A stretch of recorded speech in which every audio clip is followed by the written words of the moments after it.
प्रेक्षक हो, आचार्य 90 FM yo on radio मध्ये मी तेजस्विनी आपलं मनपूर्वक स्वागत करते।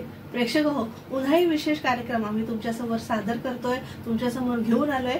लोकमान्य शिक्षण संस्था संचालित जवाहर विद्या भवनच्या इंग्रजी माध्यमाच्या या विद्यार्थिनी आहेत। त्यांचं नाव आहे तन्वी गायकवाड आणि सोनाक्षी अडबल्ले। तुमच्या दोघींचं मनपूर्वक स्वागत आणि अर्थातच तुमचं नाव दीपाली गुंजा परत येत्या डिलीट कर परत।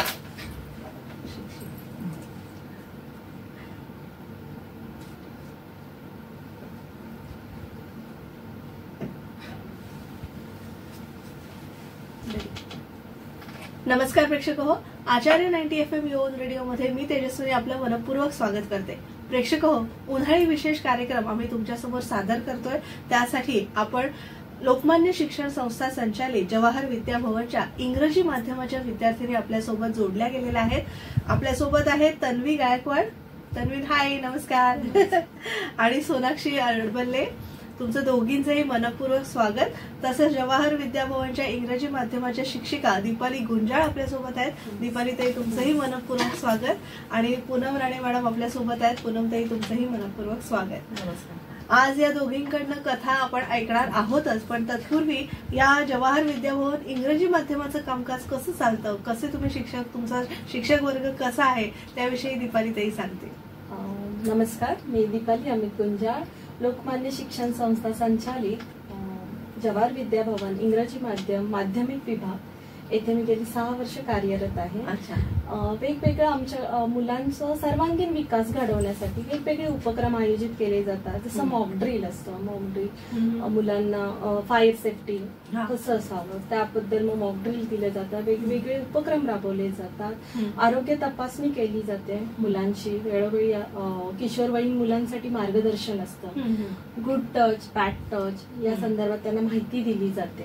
तसंच आपले तर खूप सण आहेत, त्या सणांचं महत्व म्हणजे संस्कृतीशी निगडीत सणांचं महत्व त्याविषयी त्यांना माहिती दिली जाते। ते सण आम्ही साजरे करतो, फार मोठ्या उत्साहात साजरे केले जातात। अगदी शिक्षक, सगळे विद्यार्थी त्याच्यात अगदी उत्साहाने सहभागी होतात। मुलांना मिड डे मील असतं, पौष्टिक आहार दिला जातो। तसेच वेगवेगळ्या सहशालेय स्पर्धा असतात, बौद्धिक स्पर्धा असतात, वेगवेगळं घे भरारी अंतर्गत खूप आम्ही येतो तुमच्या शाळेमध्ये। घे भरारी अंतर्गत त्यांचं सगळंच म्हणजे सगळे उपक्रम, त्या वेगवेगळे उपक्रम राबवून मुलांचा सर्वांगीण विकास कसा होईल याकडे पुरेपूर लक्ष अगदी सगळेच जण देतात। नक्कीच। तर आता आपण पहिली कथा ऐकणार आहोत सोनाक्षी अडबल्लेकडून। सोनाक्षी, मी तुला विनंती करते तुझी कथा तू सादर करावीस। माझ्या कथेचे नाव स्वाभिमान। गोविंद नावाचा एक मुलगा शाळेत शिकत होता। तो खूप गरीब होता, अंगावर घालायला कपडे नव्हते, पण शाळेची फी मात्र तो वेळेवर भरायचा। इतर विद्यार्थ्यांना त्याचे खूप आश्चर्य वाटायचे। तो चोरी करत नसेल ना अशी शंका त्यांच्या मनात यायची। त्यांनी एक कट रचला, त्यात गोविंदला चोर ठरवले। प्रकरण प्राचार्य पर्यात गेले। गोविंद म्हणाला, मी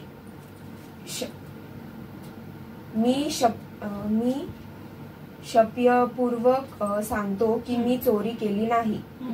मी साक्षीदार आणले आहेत, एक माळी आणि एक म्हातारी बाई। साक्षी म्हणून आले होते। म्हातारी म्हणाली, माझ्या घरी भाजीपाला आणायचे तो काम करतो, मी त्याला पैसे देते। माळीही म्हणाला, माझ्याकडे सकाळी तो पाणी भरतो, मी त्याला त्याचे पैसे देतो। हा मुलगा चोरी करत नाही। स्वकमाई जेवढे मिळेल तेवढ्यावर तो शिक्षण घेत असतो। उपाशी बसले तो, पण शिक्षण सोडणार नाही। हे ऐकून प्राचार्याचे डोळे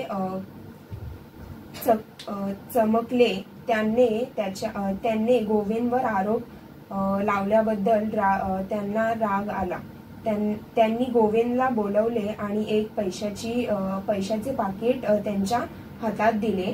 ते पाहून गोविंद म्हणाला, मी कष्ट करून शिकणार आहे, दान मिळून नाही।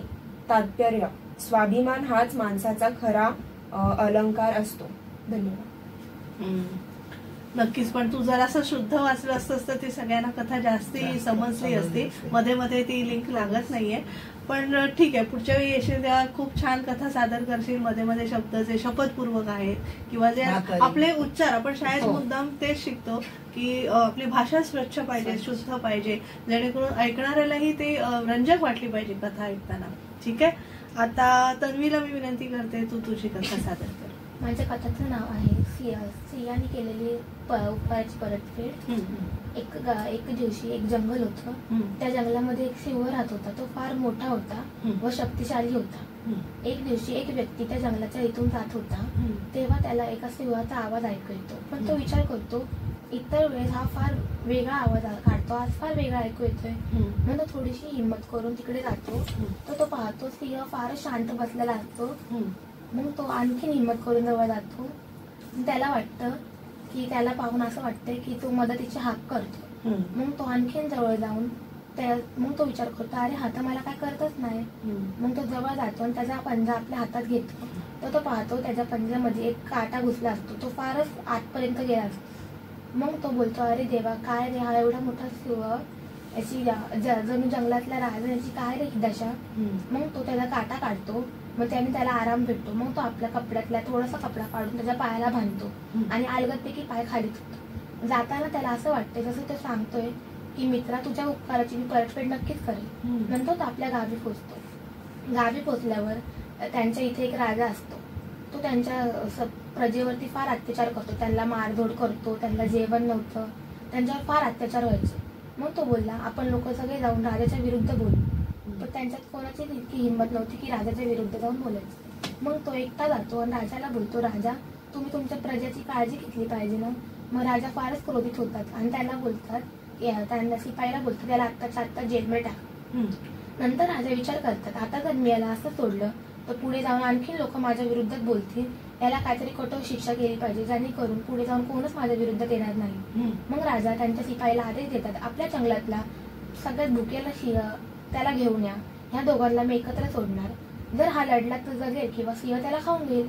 ही बातमी सगळ्या गावात पसरते. सर्व गावातले लोक फार आतुरतेने वाट पाहतात, आता काय होईल. मग सर्व लोक एका जागेवर जमतात आणि त्याला घेऊन येतात. मग त्या सिंहाला पिंजऱ्यात बंद करून आणतात आणि त्या व्यक्तीला सोडतात. तो फारच घाबरलेला असतो. मग पिंजरा खोलतात आणि तो सिंह हळूहळू त्याजवळ होता. सर्व लोकांचे डोळे ताटलेले असतात पाहायला, आता काय होईल, हा सिंहाला मारेल की सिंह याला खाईल. फार सगळे उत्सुक होतात. मग नंतर तो घाबरतो. मग सिंह त्याच्या जवळ जातो आणि त्याला चाटतो. अरे सर्वच चाट की हा एवढा मोठा सिंह एवढा भुकेला असून त्याला काय करत नाही, कोणालाच काही समजत नाही. मग तो विचार करतो, अरे हा असा का करतो. मग तो त्याचा एक पंजा आपल्या हातावरती ठेवतो त्याच्या. आणि मग त्याला दिसतं की हा तर तोच सिंह आहे, याच्या हातावर काहीतरी एक खून असते. मग त्याला आठवतो, हा तोच सिंह आहे ज्याला मी मदत केली, ज्याला मी पट्टी लावलेली, म्हणून तो मला खात नाही. मग सर्व लोकांना समजतं. मित्रांनो, सांगायचं तात्पर्य इतकंच आहे, जर आपल्याला एक सिंह हा प्राणी असून सुद्धा त्याच्या उपकाराची परतफेड केली, त्याने त्याला न खाऊन वरतून त्याला लाडाने चाटले, आपल्याला सुद्धा आपल्या उपकाराची परतफेड केली पाहिजे, दुसऱ्यांना मदत केली पाहिजे. धन्यवाद. वा, खूप अगदी छान. म्हणजे कथाही छान वाचलीस आणि मेन म्हणजे तुझं पाठांतर आहे, न बघता तू कथा वाचलीस आणि त्याचं तात्पर्य अर्थातच खूप छान आहे. आपण सगळ्यांनी मदत केली पाहिजे, एकमेकांना सहाय्य केलं पाहिजे, हे नेहमीच आपण म्हणतो. आणि छान तुझे वाचन पण छान आहे. पूनमताई, आपण नेहमीच मागे पण आपण उपक्रम केला होता आणि हे भरारीला तर आपण भेटतो सगळे. हा एक वेगळा उपक्रम आहे, म्हणजे जेणेकरून पुस्तकं हल्ली मुलं वाचत नाही. तुम्ही तरी बऱ्याच मुलांना काय काय प्रत्येक पुस्तक वाचून त्याच्याबद्दल लिहायला सांगतात. पुस्तक परीक्षण अगदी लहानपणापासून मुलांमध्ये ते रुजवात होते त्याची, म्हणजे जेणेकरून ते पुस्तकही वाचलं जातं आणि परीक्षण लिहायची एक थोडीशी छोटीशी सवय लागते. हा एक नवीन उपक्रम आपण घेऊन आलो आता, उन्हाळी विशेष कथाकथनाचा कार्यक्रम. काय सांगाल एकंदरीत या उपक्रम? खरं तर लोकमान्य शिक्षण संस्थेच्या वतीने आचार्य 90 FM रेडिओ सेंटरचे मी सर्वप्रथम आभार मानते. आमचे सगळे विभाग, जवाहर विद्याभवन, शरद आचार्य, नारायणराव आचार्य, आज जे विद्यार्थी भेट देण्यासाठी आले ते आमचे जवाहर विद्याभवन इंग्रजी माध्यमाचे. त्यामुळे कदाचित आपल्याला त्यांच्या बोलण्यातून थोडंसं मराठी भाषेचं नाराजी किंवा एक सूर वाटत नाही जो आपल्याला हवा येतो. आणि दुसरी गोष्ट अशी आहे की जे आपण पोपट म्हणतो ना, शाळेत तयार झालेले छोट्या शिशूपासून 10वी पर्यंत तेच आणि बरीचशी मुलं अशी गावी गेलीत. त्यामुळे आपला हा उपक्रम उद्या आहे म्हटल्यानंतर अगदी आदल्या दिवशी पासूनची तयारी आणि त्यात ती सगळी नवी मुलं की ज्यांना केव्हा प्लॅटफॉर्मच मिळाला नव्हता, की ते फक्त अभ्यास करत राहिले आणि पेपरच सोडवत बसले, की व्यासपीठ बोलण्याचं कसं बोलायचं काय त्यांना त्यांची. तरीही आज या मुलीने खरंच आणि कसं कथाकथनाच्या वेळी बोलणं वेगळं, समोर वेगळं आणि रेडिओ स्टेशनला येऊन बोलणं. त्यामुळे मला असं वाटतं की एका गोष्टीची मला आठवण होती की एक चिवताई होती आणि एका सुकलेल्या झाडावर एक चिवताई समोरच्या झाडावर बसली होती आणि सुकलेल्या त्या झाडावर एक गोगलगाय हळूहळू चढत होती. तर ती चिवताई तिला अशी हसते आणि म्हणते, अगं तू काय चढतेस, वरती एक पान पण नाहीये, तुला तिथे काहीच मिळणार नाही. तेव्हा गोगलबाई हसते आणि म्हणते, अगं पान नसे ना, काही का नसे ना, पण आता मी चढते, पण जेव्हा मी त्या पूर्ण शेंड्यावर जेव्हा पोहोचेन ना, तेव्हा पानं काय, फुलं काय, फळं सुद्धा लागलेली असते. म्हणजे आज या मुलींनी इथे येऊन डेअरिंग केली की आज आमची झटपट पोपट बसणारी मुलं गावी गेलीत, पण त्यांची जागा आम्हाला जाऊन आज आमच्या शाळेचं प्रतिनिधित्व करायचंय. त्यासाठी त्यांचे मुख्याध्यापक अभिरा मॅडम आणि दीपाली मॅडम आज त्यांची उन्हाळ्याची सुट्टी असून सुद्धा आज आपल्या इथे आल्या आहेत.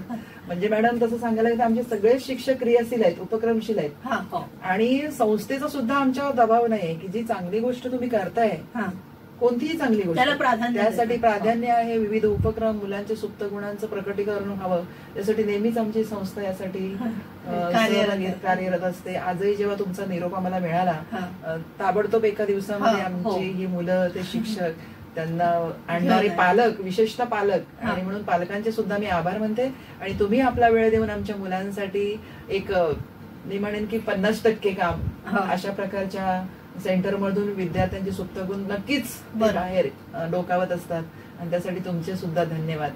धन्यवाद.